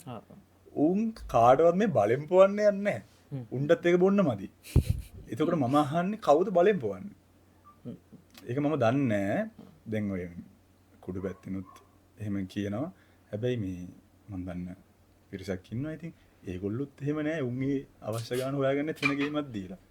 මේ එඩිට් කරන්න හදනවා කියලා ගොඩක් කතා කියනවා. දැනට මට තාම එහෙම අත්දැකීමක් හම්බෙලා නැහැ. ඉතින් මේ යාළුවෝ කියන જાති අනිවාර්යෙන් අපේ ජීවිතේට ඕන. තනි වෙලා නම් ජීවත් වෙන්න පුළුවන්ද කියන මම දන්නේ නැහැ. මම නම් හිටපු විදිහත් එක්ක යාළුවා අවශ්‍යයි. මේ ඉස්කෝලේ කාලේ ඉඳන් ගත්ත ඉතින් යාළුවෝ කියන්නේ ඉතින් නම්බර් 1 මේ මට මතකයි ඉතින් හැම අවස්ථාවකදීම ඉතින් යාළුවෝ තමයි මොන දෙයකට ඉන්නේ. ඔව්. මේ එහෙම යාළුවෝ මේ අපේ වචනෙන් කිව්වොත් ඇරලා ගිය යාළුවෝ නැද්ද? අම්මෝ ඉන්නවා. මට මේ ෆීල්ඩ් එකේ නැසෑහෙන්න හම්බුණා. මේ මම හරි ආදරේ ඒගොල්ලන්ට. මේ ඉතින් මේ වෙලාවත් මතක් කරනවා. මේ වෙලාවත් මතක් කරනවා. හායි. මේ සහ මම අයියේ ගොඩක් අයට උදව් කරනවා. මේ ෆීල්ඩ් එක මට හම්බුනේ නිකන් මේ අහම්බෙන්නේ. ඉතින් මම හිතනවා ඒක මොකක් හරි දෙයක් හින්දා මට හම්බෙන්නේ නැති කියලා. හැබැයි ඒ වගේම මේ ෆීල්ඩ් එකේ එන අලුත් වැඩවලට මම මගේ දන්න අයට ඒක මගේ යාළුවා නෙමෙයි මගේ යාළුවෝ මේවට කැමති නෑ. මං කියන්නේ ෆීල්ඩ් එකේ අවස්ථාව වෙන සෑහෙන අයට මම උදව් කරනවා. මාව දන්න අය දන්නවා. මේ සෑහෙන අය මං ගැන දාලා තියෙනවා සෝෂල් මීඩියා වල එහෙම. ඉතින් මේ සමහර අයට ඒක මතකයි. සමහර අයට මතක නෑ. ඉතින් ඒකට ප්‍රශ්නයක් නෑ. මං එහෙම බලාපොරොත්තු වෙන්නෙත් නෑ. හැබැයි සමහර වැඩේ වෙලා තියෙන මතකත් නෑ. හැබැයි උන් උඩට ගිහිල්ලා අපිට බයිනවත් එක්කලු. කරපු වැරද්දකුත් නෑ. ඉතින් එහෙම ප්‍රශ්නයක් නෑ. ගමන යන්නේ එච්චරයි. මේ මොකද මම ඉතින් යාළුවන්ගේ ප්‍රශ්න. යාළුවන්ගේ විදිහ. හරි ඉතින් ලොකු කතා බහකට පස්සේ ඉතින් අපි ගොඩක් දේවල් කතා කරා. ඉතින් ඇත්තටම මේ ශාස්ත්‍රය ගැන කතා කරද්දිත් ජීවිතය ගැන කතා කරද්දිත් අපිට අපි ලොක් වෙන තැනක් තියෙනවා. මේ සුරේෂ් කියන්නේ අපි ආදරය ගැන කතා කරන්න ගියහමත් ඇත්තටම අපි මේ අපි ලොකු ප්‍රශ්නවල ඉන්න මිනිස්සුනේ. ඇත්ත අපි දුවන්නේ හැල්මේ දුවන්නේ හැමදාම අපි උදේ හවස අපි මේ ටාගට් එකකට යන්නේ. හැබැයි මේ ටාගට් එක ඇතුලේ හුඟක් අයට තියෙනවා මේ ආදරය, මේ ලිංගිකත්වය, මේ ආතල් එක මේ ඔක්කොම එකතු කරගෙන තමයි මේ ගමන මේගොල්ලෝ යන්නේ. ඒත් මේ ගමන යනකොට මිනිසුන්ට පොඩි පිටිපස්සේ ප්‍රශ්න තියෙනවා. හැබැයි දැන් අර මේ අපේ වගේ රටක ගත්තට පස්සේ අපේ රටේ හුඟක් මිනිස්සු ආසොන්නේ මාතෘකාව මම කලින් කියපු මාතෘකා තුනටනේ. ආදරය කියන කැලලට මාර ඉන්ට්‍රෙස්ටිං එක. ආදරේ පෝස්ට් එකක් දැක්කොත් අක් ගාලා ෂෙයා කරනවා. අනේ මගෙත් එහෙමයි මටත් එහෙම ආදර කතාවක් තියෙනවා මෙහෙමයි.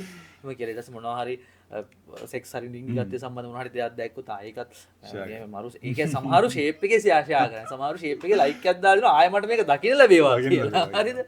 ඊට පස්සේ දැන් අනිත් ජෝක් එකක් ගත්තත් ඒ කියන්නේ අපේ මිනිස්සු ඇත්තටම හරි මේ හරි ප්‍රශ්නවල ඉන්නේ. ඒ ප්‍රශ්නත් එක්ක තමයි මේ ළඟ ගලාගෙන යන්නේ. ඉතින් ඔයාට මොනවද කියන්න තියෙන්නේ මේ සම්බන්ධයෙන්? ඒ කියන්නේ ලයිෆ් එක ඇතුලේ අපි යම් කිසි දෙයක් ගොඩනගා ගන්නවා නම් හදා ගන්නවා නම් අපි මොන වගේ දේවල් එක්කද අපි ඉන්න ඕනේ? අපේ හොබීස් මොන වගේ වෙන්න ඕනේද? අපේ විනය කොහොමද තියෙන්න ඕනේ? ඒ කියන්නේ අපි යම් කිසි දෙයක් කරනවා නම් අපි අපි මේ දුවන ගමනේ අපි යම්කිසි ටාගට් එකකට යනවා නම් ඒ අතර මැද්දේ අපි මොනවද හදාගන්න මොනවද අපි ගාව තියෙන්න ඕන? ටාගට් එක යනවා නම් අනිවාර්යයෙන්ම විනය තියෙනවා. ඒ වචනේ නම් මම මාර මාසයි මේ මොකක් හරි දෙයක් නිසා මට පොඩි කාලේ ඉඳන් ඒ දේ හම්බෙලා දිනවා මම ඒකට මාර ආදරෙයි. ඒ කියන්නේ මේ ඒක හිතලා හදාගත්ත දෙයක් නෙමෙයි. හිතලා හදාගත්තොත් එක එක තැන්වලදී ඕක නැති වෙනවා. ඒ කියන්නේ ඇත්ත. හැබැයි අර ඔටෝම අපේ ඇඟට හම්බුන දෙයක් වුණාම මේක සෑහෙන්න වාසි. දැන් මේ ටිකෙන් මම සෑහෙන වැඩ ටිකක් කරා. ගොඩක් අධ්‍යක්ෂකවරුන්ගෙන් මට අහන්න ලැබෙන දෙයක් තමයි ඌත් එක්ක ඒ වැඩ කරාම හරි ලේසියි. මෙහෙමයි ඌ ඇඳලා නෙමෙයි ඉන්නේ. ඉතින් ඒක මං හරි ආසයි. ඇත්තටම ඉතින් නිහතමානීකම. ඒක මට සෑහෙන ගොඩක් කියන කතාවක්. මේ මං හරි ආදරෙයි ඒ වචනයට. සහ මේ මටම සතුටුයි. ඉතින් ඒක මට අහන්න ලැබෙන එක. ඉතින් මේ වැඩවල යෙදෙනවා නම් මේ වැඩ නෙමෙයි ඕනම දෙයක් යෙදෙනවා නම් විනයක් තියෙන්න ඕන. ඒ විනය නැතුව නම් ගමනක් යන්න බෑ. මම දන්න විදියට. ඉතින් දැන් ඔයා කිව්වා වගේ මේ ටිකේ ජීවත් වෙනකොට අපේ ටාගට් එකකට යනකොට අපි යන ටාගට් එක අනුව ඒකට අවශ්‍ය දේවල් ඉගෙන ගන්න අනිවාර්යයි. ඉගෙන ගැනීම අවශ්‍යයි. ඒ කියන්නේ ඔය මට මතකයි ඉස්සර අපේ නායකත්ව පුහුණුවකදී එක ලෙක්චර් කෙනෙක් කියලා දුන්නා ඉගෙනීම සහ අධ්‍යාපනය අතර වෙනස. අධ්‍යාපනය කියන්නේ පොතපතෙන් හම්බෙන දෙයක්. එඩියුකේෂන් කියන්නේ. හැබැයි ලර්නින් කියන්නේ ඒක මේ දැනුත් මම මෙතන මොකක් හරි ඉගෙන ගන්නවා. මේ දැන් උනත් මම කියන දෙයක් ඉඳ ඔයා මොකක් හරි ඉගෙන ගන්නවා. ඔයා අහන ප්‍රශ්නින්ද මමත් මෙහෙම ප්‍රශ්නකුත් තියෙනවා කියලා ඉගෙන ගන්නවා. ඉතින් ඒ ඉගෙනීම කියන දේ අපිට හැමතිස්සෙම හම්බෙන දෙයක්. ඒකේ තේරුම මේ අපි පන්ති යන්න ඕන කියන එකවත් කෝස් කරන්න ඕන කියන එකවත් නෙමෙයි. ඉගෙනීම කියන්නේ මේ හැම මොහොතකම ඉගෙන ගන්න දේ. එතකොට අපේ ටාගට් වලට යනකොට ඒ හැම මොහොතකම හැම දෙයක්ම ඉගෙන ගන්න. මෙහෙම මිනිස්සු ඉන්නවා, මෙහෙම ටාගට් තියෙනවා. දැන් අපි සමහර දන්නේ නැති ජොබ් තියෙනවා. දැන් මේ ෆීල්ඩ් එකේ ඉන්නකොට වුණත් ඉගෙන ගන්න දේවල් ගොඩක් තියෙනවා. දැන් මම නිරූපණ ශිල්පියෙක් විදිහට කාලය ගත කරනකොට තමයි දැනගත්තේ ඒ කියන්නේ මේක අර බ්‍රෑන්ඩ් ඇම්බැසඩර් කෙනෙක් වුණාට පස්සේ ශාමරුනේ. ඒ කියන්නේ වෙන ආතලයක් ඒක වෙන මාතල්ල යන්නේ. ඒ යම් කිසි කාලයක් යනකම් මට මෙහෙම ගාණක් හම්බ වෙනවා. ඒතෙන්ට යන්න අමාරුයි. ඒක වෙනම කතාවක්. ඒ ඇචීව්මන්ට් එකට යන්න හරි අමාරුයි. ඒක ගියාට පස්සේ බ්‍රෑන්ඩ් ඇම්බැසඩර් කෙනෙක් වුණාට පස්සේ මාස්ටර් ගාණක් හම්බ වෙනවා. යම් කිසි වැඩ ප්‍රමාණයක් කරන්න ඉතින් හොඳයි. අර ඒ වගේ හැමදේම ඉගෙන ගන්න ඕන. ඉගෙන ගන්න නැතුව නම් දෙයක් කරන්න බෑ. සහ විනය නම් අවශ්‍යම තමයි. ඒ වචනේ මේ දවස්වල කතා වෙන්නෙම නැති එකක්. විනය කියන එක මේ ගොඩාක් මිනිස්සුන්ට සමහර මිනිස්සු මන් දකින්නවා මේ මාර දක්ෂයි. ඒ කියන්නේ යම් කිසි විනාඩි කිහිපයක් තුළ මොකක් හරි දෙයක් පෙන්නුවම එයාගේ දක්ෂකම මෙහෙම උතුරලා යනවා. එතනින් පස්සේ එයාගේ හැසිරීමත් එක්ක එයා ඊළඟ දවසේ ඒ වැඩෙත් නැහැ නැත්තම් එයා ජොබ් එකක් කරගෙන ඔෆිස් එකෙත් නැහැ රිජෙක්ට් වෙන මට්ටමට වැඩේ වෙනවා. ඉතින් විනය නම් අනිවාර්යයෙන්ම අවශ්‍යයි. හරි ඉතිං අද අපි එක්කගෙන ආවේ මෙතැන්ට රංගන ශිල්පියෙක් දැන් අද මේ කාලෙ වෙනකොට මේ වර්තමානයේ බොහෝ සෙයින් ජනප්‍රිය ටෙලිනාට්‍යයක අහිංසක ආදරවන්තය. ඉතින් බොහොම ස්තුතියි අද අපිත් එක්ක මේ විදිහට එකතු වෙලා මේ විදිහට ලස්සන කතා බහක් ගොඩනගා ගන්න අපිත් එක්ක අද සම්බන්ධ වුණාට මේ තවත් දවසක අපි හම්බෙමු. ආයි තවත් ගොඩක් දේවල් තියෙනවා කතා කරන්න. මේ ඉස්සරහ දවසකදී අපි හම්බෙමු. ඉතින් අද දවසේ ඔයාලට මේ විදිහට ලස්සන චරිතයක් එක්ක ලස්සන කතා බහක් කරගෙන ආවා වගේම ඉස්සරහටත් මේ වැඩේ දිගටම අපි කරගෙන යනවා. ඒ නිසා හැමෝම දිගටම සුදේශික ටීවී අපිත් එක්ක රැඳිලා ඉන්න. මතකතුව subscribe කරන්න නැකේපන්. අනිවාර්යයෙන්. channel එක subscribe කරන්න. ඉතින් මේ වීඩියෝ share කරන්න, like කරන්න, ඔක්කොම කරන්න. මේ නෑ එහෙමත් නෙමෙයි ඉතින් පුළුවන් අය ඩවුන්ලෝඩ් කරගෙන හරි බලන්න. ඔව් ඩවුන්ලෝඩ් කරලා බලන්න. අනිවාර්යෙන් මේක බලනවා නම් ඔයාලට දැනෙන කමෙන්ට් එක දාගෙන යන්න නේද? නරකක් වුණොත් කමක් නැහැ දාගෙන යන්න. නෑ බයින්න අපි බයින්න. අවුලක් නැහැ. බයින්න අපි කැමති බයින්නවට. ඔව්. බයින්න පුළුවන් තරම්. මට බයින්න එපා මට දුක හිතෙනවා. හරි එහෙනම් අපි තවත් දවසක හම්බෙමු. එහෙනම් හැමෝටම ජය වේවා. ජය.